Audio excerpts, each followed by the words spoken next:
조선시대 강원도 땅에는 보광이란 스님이 살았습니다. 보광은 음주가무의 여인들 희롱까지 안 하는 짓이 없는 파괴승이었지요. 하지만 기골이 장대하고 힘이 장사인지라 아무도 말리는 이가 없었답니다. 해서 보광은 매일같이 저잣거리를 어슬렁거리며 건달처럼 살고 있었지요. 그러던 어느 날 하루는 보광이 장터에 나갔을 때였습니다. 사당패 공연이 신나게 벌어지고 있는데 구경꾼 중 아주 아리따운 여인이 보이는 것이 아니겠습니까? 공연을 구경하는 여인의 옆모습은 마치 한떨기 꽃처럼 아름다웠답니다. 양반집 마님인 월양은 정말 오래간만에 장터로 바람을 쐬러 나온 것이었습니다. 헌데 마침 왈패보다도 지독한 보광에게 걸려버리고 말았던 것이지요. 이보시오. 개 멈추시오. 여인의 미색에 홀린 보광은 입을 딱 벌린 채 공연 대신 여인만 신나게 보고 있었지요. 공연이 끝나고 마침내 여인이 자리를 뜨자 보광은 그 뒤를 후다닥 뒤따라갔지요. 아니, 누구십니까? 소승은 보광이라 하오.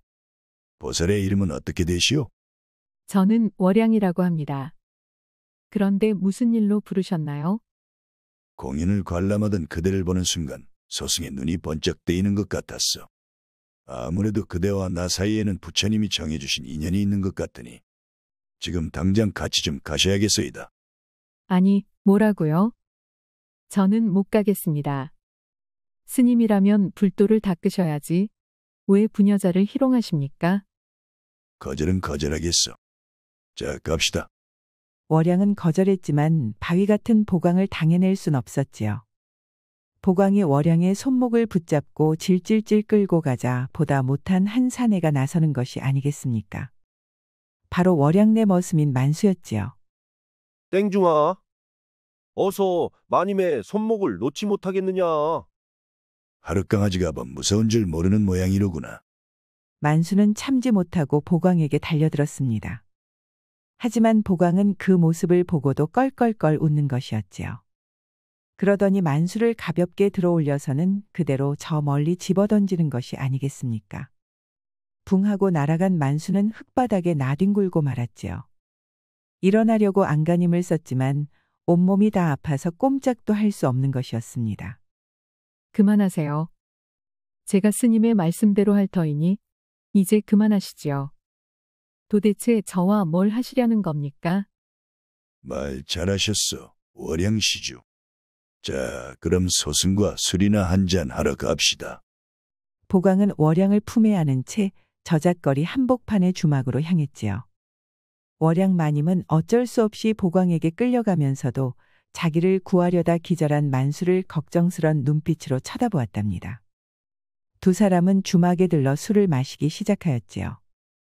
때마침 해가 뉘엿뉘엿 질 무렵이었습니다. 노을에 비친 월양 마님은 그야말로 한떨기 꽃이었지요.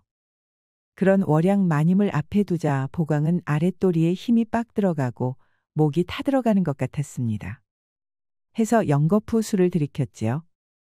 술이 알딸딸하게 올라오자 보광은 마님의 옆에 털퍼덕 주저앉았습니다.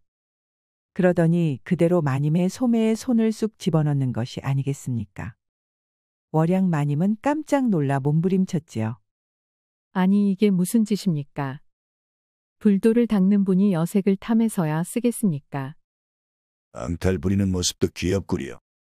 하지만 걱정 마시오. 내 불도는 아랫도리로 닦는 불도 이외다. 마님은 어이가 없었지만 천하장사 같은 보광의 힘 앞에선 방법이 없었습니다. 보광이 하는 짓을 내버려둔 채 눈물을 훔치며 술잔을 기울여야 했지요. 이보시오, 월양. 내가 청이 하나 있으니 한번 들어보시겠소. 또 무슨 청입니까? 사납기는 만약 그대가 들어준다면 오늘은 더 이상 다치는 사람이 아무도 없을 것이오. 좋습니다. 그렇다면 들어보기나 하지요. 내가 그대를 처음 본 순간부터 그 미색에 반해버리고 말았다오.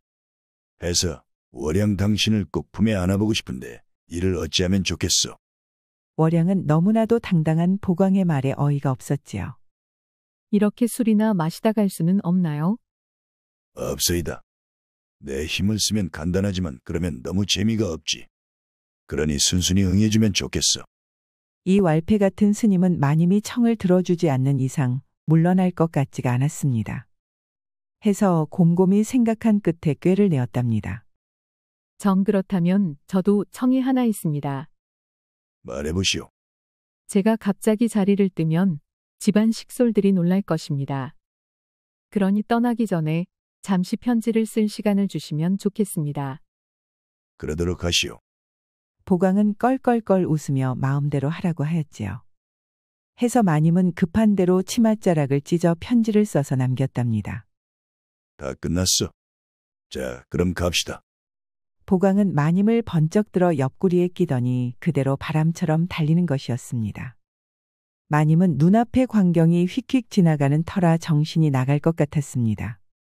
그래도 정신줄을 꼭 붙잡고 기절하지 않도록 노력했답니다. 보광이 향한 곳은 험하기로 소문난 태백산 깊은 산속이었습니다. 그곳엔 보광이 기거하는 암자가 있었지요. 자, 도착하였어. 어서 들어갑시다. 겉보기엔 다 쓰러져 가는 암자였습니다만, 아니 이게 뭔 일이랍니까? 암자 안에는 보광이 마을에서 빼앗아온 재물이 그득히 쌓여 있는 것이 아니겠습니까? 웬만한 대감집 창고보다 높게 쌓인 재물에 마님의 눈이 휘둥그레해졌지요. 어찌나 재물이 많은지 황금불상이 어린애처럼 보일 지경이었답니다. 구경 잘 하셨어. 그럼 어디 시작해봅시다. 보광은 암자 바닥에 월양을 눕히고 그대로 올라타는 것이었습니다.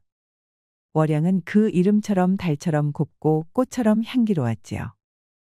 해서 보광은 평소보다도 더욱 힘이 강해지는 것 같았습니다. 온몸에 어찌나 힘이 들어가는지 돌보다도 더 단단해지는 것이었죠. 월양 마님도 보광의 황소 같은 능력에 쩔쩔맸습니다. 아니 무슨 스님이 이렇게나 능력이 탁월합니까? 그야말로 평생 처음 만나보는 대단함이었답니다. 해서 보광이 힘을 줄 때마다 아래가 다 터져나가는 것 같았지요. 그렇게 신나게 힘을 쓰니 마님은 어느새 시간이 어떻게 흐르는지도 모를 지경이었습니다. 한참을 즐기니 어느새 하늘에는 둥근 달이 떠 있었습니다. 마님이 가쁜 숨을 내쉬는 동안 보광은 쌓인 재물을 주섬주섬 챙기는 것이었죠. 자, 그럼 좀 쉬고 있으시오. 어딜 가십니까? 난 좀 다녀올 것이 있어. 금방 돌아오지는 않을 테니 잠이나 자고 있으시오. 혼자 두겠다는 보광의 말에 마님은 깜짝 놀랐습니다. 네, 제가 여기서 도망치기라도 하면 어쩌시렵니까? 걱정 없어. 여긴 깊은 산중이라 내 도움이 없으면 달아나다가 산짐승의 밥이 되기 딱이라오. 마님은 맥이 탁 풀리는 것 같았지요. 그 말대로 이 깊은 태백산에서 도저히 달아날 수 있을 것 같지가 않았습니다. 해서 보광이 돌아올 때까지 마님은 조용히 잠을 청했습니다. 마님을 두고 나온 보광은 재물을 들고 가난한 빈민굴로 향했답니다. 그러더니 가난한 백성들에게 재물을 골고루 나누어 주는 것이 아니겠습니까? 굶주리고 있던 백성들은 눈물을 흘리며 기뻐했지요. 네, 그렇습니다. 보광은 사실 탐관오리에게 재물을 빼앗아 가난한 이들에게 베푸는 의적이었지요. 하지만 성격이 난폭하고 무례해서 사람들에게 오해를 사곤 했답니다. 보광이 재물을 나누어 주고 있자 소식을 들은 포졸들이 그를 잡으러 달려왔습니다. 포졸들은 창을 꼬나쥐고 덤벼들었습니다만 보광은 껄껄껄 웃을 뿐이었지요. 어림없어, 포졸님들. 그딴 이쑤시개로 이 보광을 잡으시겠다고? 꿈이 야무지시구려. 화가 난 포졸들이 창을 찔렀지만 보광은 그 창대를 번개같이 쥐고는 그대로 포졸과 함께 집어던지는 것이 아니겠습니까? 차례차례 저만치 날아간 포졸들은 골목 한켠에 집단처럼 쌓였지요. 포졸들을 모조리 처리한 보광은 손을 탁탁 털었습니다. 자, 뒷정리도 끝냈으니 그만 돌아가 볼까? 빈민들에게 재물을 다 나누어 준 보광은 호탕하게 웃으며 사라지는 것이었습니다. 포졸들은 보광의 무술과 대범함에 혀를 내둘렀지요. 아니 저게 사람이야 귀신이야? 신들린 것 같은 솜씨군. 근데 쫓아가야 하는 거 아니야? 에이 관두세. 오늘도 잡기는 틀렸어. 깔끔하게 포졸들을 정리한 보광은 술 한 동이를 짊어지고 암자로 돌아왔습니다. 월양 스승이 돌아왔소이다.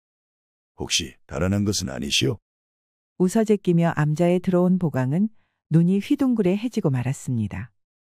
아니 이게 무슨 일이랍니까? 귀신이 나올 것처럼 으스스하고 지저분했던 암자가 반짝반짝 깨끗해진 것이 아니겠습니까? 보광이 나갔던 사이 월양 마님이 대청소를 해버렸던 것입니다. 원 이런 돼지우리 같은 곳에서 지금까지 어떻게 사셨습니까? 참다 못해 제가 다 치웠습니다. 앞으로도 좀 치워가면서 살도록 하세요. 보광은 한참 동안 벌린 입을 다물 수가 없었지요. 그렇게 서 있지만 말고 들어오시지요. 이 암자가 원래 스님 집안이었습니까? 이거 놀랍구려. 암자가 너무 바뀌어서 순각 착각하고 말았다오. 월양의 말에 보광은 너스레를 떨며 암자 안으로 들어왔답니다. 아니 그런데 또 무슨 일이랍니까? 암자 안에는 누가 봐도 근사한 술상이 차려져 있는 것이 아니겠습니까? 술의 안주에 너무나도 먹음직스러운 한상이었지요. 부엌의 재료로 좀 만들어 보았습니다. 시장하실 테니 어서 드시지요. 놀랍구려. 정말 그대는 놀랍소이다. 일이 이렇게 된 거 어떡하겠습니까? 이제 이 암자에서 살아야 하니 할 일을 한 것뿐입니다. 하하하, 월양 그대가 더 좋아진 것 같소. 신이 난 보광은 술을 벌컥벌컥 들이키고 안주를 우적우적 먹었답니다. 그렇게 배가 부르고 취기가 오르자 또다시 마님의 향기가 코를 간지리는 것이 아니겠습니까? 더 이상 참지 못한 보광은 또다시 마님을 번쩍 들어 침소로 향했지요. 그날 밤도 보광은 천하장사의 힘으로 월양을 밀어붙였답니다. 그렇게 월양을 암자에 들인 보광은 요새 무척 신이 나는 것이었습니다. 매일같이 저잣거리에서 술로 분을 풀고 양반에게 재물을 훔치는 그런 것보다 훨씬 즐거웠지요. 한편 월양의 마음도 점점 변화하고 있었습니다. 처음에는 무례하고 난폭한 자라고 생각했는데 보광은 의외로 부드러운 남자였지요. 월양이 싫다는 것은 권하지 않았고 힘으로 그녀를 취하거나 손찌검 따위도 하지 않았으니까요. 거기다 밤만 되면 어찌나 힘이 넘치는지 정말 살다 이렇게 황홀한 시간은 처음 보내는 것 같았습니다. 그래서인지 자꾸만 마음이 보광에게 기울어지고 있었지요. 물에 배의 도적만 아니면 참 좋을 텐데. 마님이 혼자 고민하고 있으니 보광이 슬며시 다가왔지요. 뭘 그리 고민하고 있으시오? 말만 하시오. 이 보광이 들어주겠소이다. 그럼 슬슬 절 좀 풀어주시지요. 그건 안 될 말이오. 이제야 이 암자가 좀 사람 사는 것 같아졌는데 그대가 떠나고 나면 다시 돼지우리가 되고 말 것이오. 부처님께서도 그건 원하지 않으실 것이외다. 보광은 고개를 저었습니다. 그렇다면 바람이라도 좀 쐬게 해주세요. 이 암자에만 갇혀 있으니 너무 답답합니다. 듣고 보니 맞는 말이로군. 알겠어. 오늘 밤에는 가지 마시를 나갑시다. 네, 어디로 가시렵니까? 가보면 알 것이오. 그날 밤 보광은 재물이 든 상자를 한쪽 어깨에 짊어지고 다른 어깨에는 월양을 짊어졌습니다. 그리고는 또다시 바람처럼 달리는 것이 아니겠습니까? 바람이 휙휙 불고 풍경이 쏜살같이 지나가는 터라 월양 마님은 눈이 빙글빙글 도는 것 같았지요. 그렇게 도착한 곳은 어제와는 다른 마을이었습니다. 여기도 찢어지게 가난하기는 매한가지였지요. 보광은 집집마다 돌면서 가져온 재물을 골고루 나누어 주었답니다. 고맙습니다, 스님. 정말 고맙습니다. 나무 아미타불. 열심히 살면 부처님께서도 도와주신다오. 보광이 재물을 받아든 백성들은 눈물을 줄줄 흘렸습니다. 그런 사람들을 향해 보광은 따뜻하게 웃어주었지요. 그야말로 부처님 같은 미소였답니다. 그 모습을 본 월양 마님은 속으로 깜짝 놀랐습니다. 왈패나 다름없는 보광이 뒤로는 이런 일을 하고 있었다니요. 말만 번드르르하고 뒤로는 백성의 재물을 탐내는 탐관오리들보다도 보광은 훨씬 자비롭고 사내다운 것이었습니다. 해서 마님의 마음속에서 보광에 대한 원망이 눈 녹듯 사라지는 것 같았답니다. 바람을 쐬었으니 몸이 차구려. 월양 그대가 날 좀 데워주셔야겠어. 이를 마친 보광은 월양 마님의 손목을 끌어당겼지요. 그러자 월양은 또다시 온몸이 짜르르했지요. 해서 벗어날 생각조차 못하고 보광의 너른 품에 폭 안겨 있었답니다. 좋습니다. 오늘은 파괴승이 아니라 아주 고명한 선승과 밤을 보낼 것 같군요. 틀렸어. 나 보광은 파괴승이 왜다. 고명한 선승은 여인과 밤을 보내지 않는다오. 보광은 한결 나긋나긋해진 월양의 태도에 기뻐하며 또다시 함께 별을 보았습니다. 오늘따라 보광의 힘이 어찌나 강한지 하늘의 별이 모두 쏟아질 것만 같았지요. 마님은 너무나도 황홀한 시간에 정신이 나갈 것 같았답니다. 그렇게 즐거운 시간을 보내고 둘이 암자에 누워있을 때였습니다. 갑자기 바깥이 소란스러워지더니 주변이 확 밝아지는 것이 아니겠습니까? 보광은 벌떡 일어나 주위를 살폈지요. 그리고는 눈이 휘둥그레해지고 말았습니다. 아니 이게 웬일이랍니까? 천지사방에서 불화살이 날아드는 것이 아니겠습니까? 대경실색한 보광은 마님을 품에 안은 채 잽싸게 암자에서 뛰쳐나왔지요. 암자는 불화살에 맞아 순식간에 홀랑 타버리고 말았습니다. 빠져나오지 않았다면 보광도 마님도 같은 신세가 되었을 것이었습니다. 파괴승 보광. 이제야 내 놈을 붙잡겠구나. 벼락 같은 호령 소리와 함께 포졸들이 함성을 지르며 몰려들었습니다. 보광은 마님을 내려놓은 채 사자처럼 용맹하게 맞섰지요. 보광의 손과 발이 움직일 때마다 포졸들은 하늘을 날아다녔습니다. 하지만 워낙 수가 많았지요. 보광은 점점 더 포위당하고 있었습니다. 이놈들 백성을 도울 생각은 안 하고 땡중 꽁무니만 따라다니느냐. 부끄러운 줄 알거라. 이놈 보광. 관찰사 대감의 심기를 거스른 내 놈을 오늘에야 잡겠구나. 포졸들이 쫙 갈라지더니 갑옷을 입은 무장 하나가 모습을 드러냈습니다. 산악기로 이름 높은 포도대장 백호준이었지요. 호준은 무술이 뛰어났지만 탐관오리인 관찰사의 말만 따르는 악한이었답니다. 지금까지 보광을 잡으려고 벼르고 있었는데 번번이 놓쳐 도끼가 잔뜩 오른 상태였지요. 보광과 호준은 벼락같이 기합을 지르고는 땅을 박차고 날아올랐습니다. 둘의 주먹과 검이 어지럽게 춤을 췄지요. 둘은 용과 호랑이처럼 서로 백중세의 싸움을 펼쳤답니다.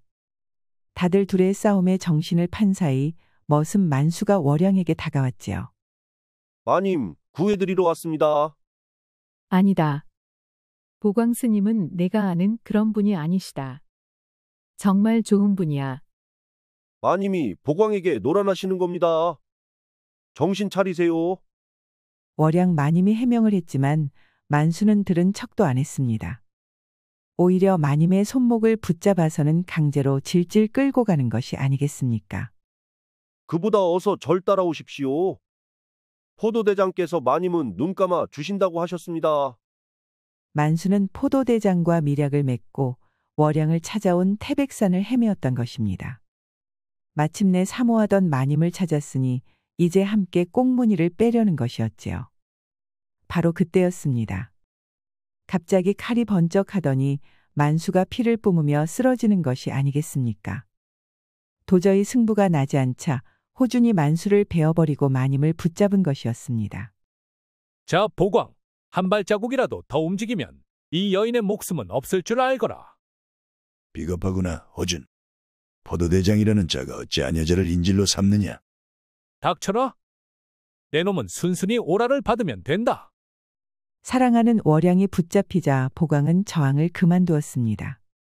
곧바로 포졸들이 몰려와서 보광을 꽁꽁 묶어버렸지요. 그리고는 멍석마리를 하듯 개패듯이 두들겨 패는 것이 아니겠습니까? 보광은 흠씬 두들겨 맞는 동안에도 신음소리 한 번 내지 않았지요. 그걸 지켜보던 포도대장은 마침내 보광을 수레에 실으라고 하였지요. 그렇게 보광은 포도대장에게 붙잡혀 관찰사에게 끌려가게 되었답니다. 한편 월양은 그대로 관찰사에게 불려가 수청을 들게 되었습니다. 치욕을 당한 월양은 당장 혀를 깨물고 죽을까 했었지만 붙잡힌 보광을 떠올리며 단념하였지요. 그보다는 보광이 어떻게 되었는지를 알아내는 것이 급선무였습니다. 해서 관찰사에게 갖은 아양을 떨며 보광에게 내려진 처분을 알아내었지요. 보광은 일주일 후 보름달이 뜨는 밤 사형에 처할 것이었습니다. 마침내 보름달이 뜨자 관찰사는 보광을 옥에서 끄집어내 형틀에 단단히 묶었지요. 보광은 옥에서 얼마나 고초를 당했는지 온몸이 얼룩덜룩 멍투성이가 되어 있었답니다. 허나 사랑하는 월양이 무사한 것만을 확인하자 장부답게 의연하게 사형을 기다리고 있었지요. 관찰사는 월양을 옆구리에 끼고는 보광에게 판결을 내렸습니다. 죄인 보광은 들라. 그대는 승려의 몸으로 재물을 약탈하고 관리들에게 폭력을 휘두르는 등 강력의 치안을 어지럽혔도다. 그 죄를 물어 사형에 처하노라. 망나니가 칼을 빙글빙글 돌리며 보광을 처형하려는 순간이었습니다. 갑자기 관아 밖이 소란스러워지더니 백성들이 몰려드는 것이 아니겠습니까? 이들은 바로 보광에게 도움을 받은 가난한 백성들이었지요. 사람들은 관아 바깥에서 아우성을 치며 보광을 풀어달라 외치는 것이었습니다. 에이, 이게 무슨 소란이냐? 포도대장은 어서 포졸들을 시켜 저 무지랭이들을 죄다 잡아들이거라. 그때였습니다. 관찰사의 품에 안겨있던 월양이 갑자기 비녀를 뽑아 관찰사의 가슴팍을 찌르는 것이 아니겠습니까? 갑작스레 공격을 당한 관찰사가 비명을 지르자 재판은 아수라장이 되었지요. 이를 틈타 월양 마님은 잽싸게 보광에게 달려갔습니다. 월양은 어떻게든 보광의 밧줄을 풀어주려 했지만 이게 여인의 힘으로 어떻게 해볼 물건이 아니었습니다.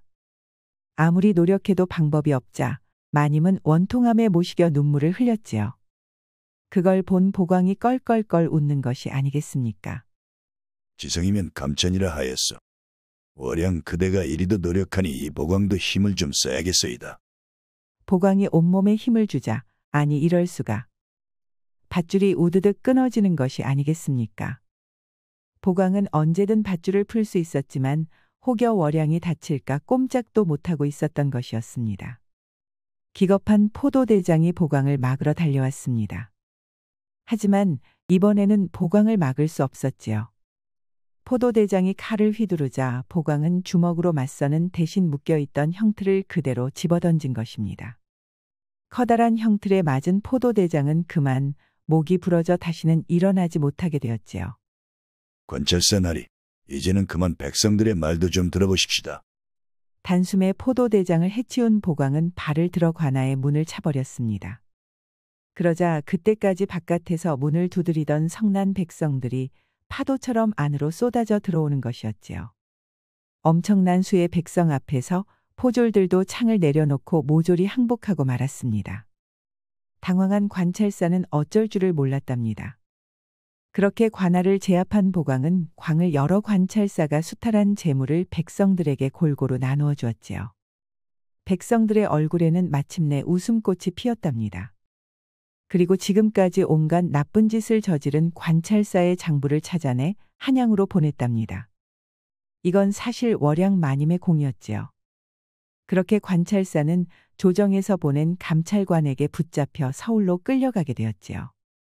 모든 것을 끝낸 보광은 월양 마님을 품에 안고 태백산의 더욱 깊은 산속으로 들어갔답니다.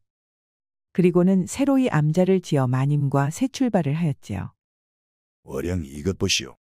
달맞이 꽃이 피었어. 정말요? 정말 예쁘네요.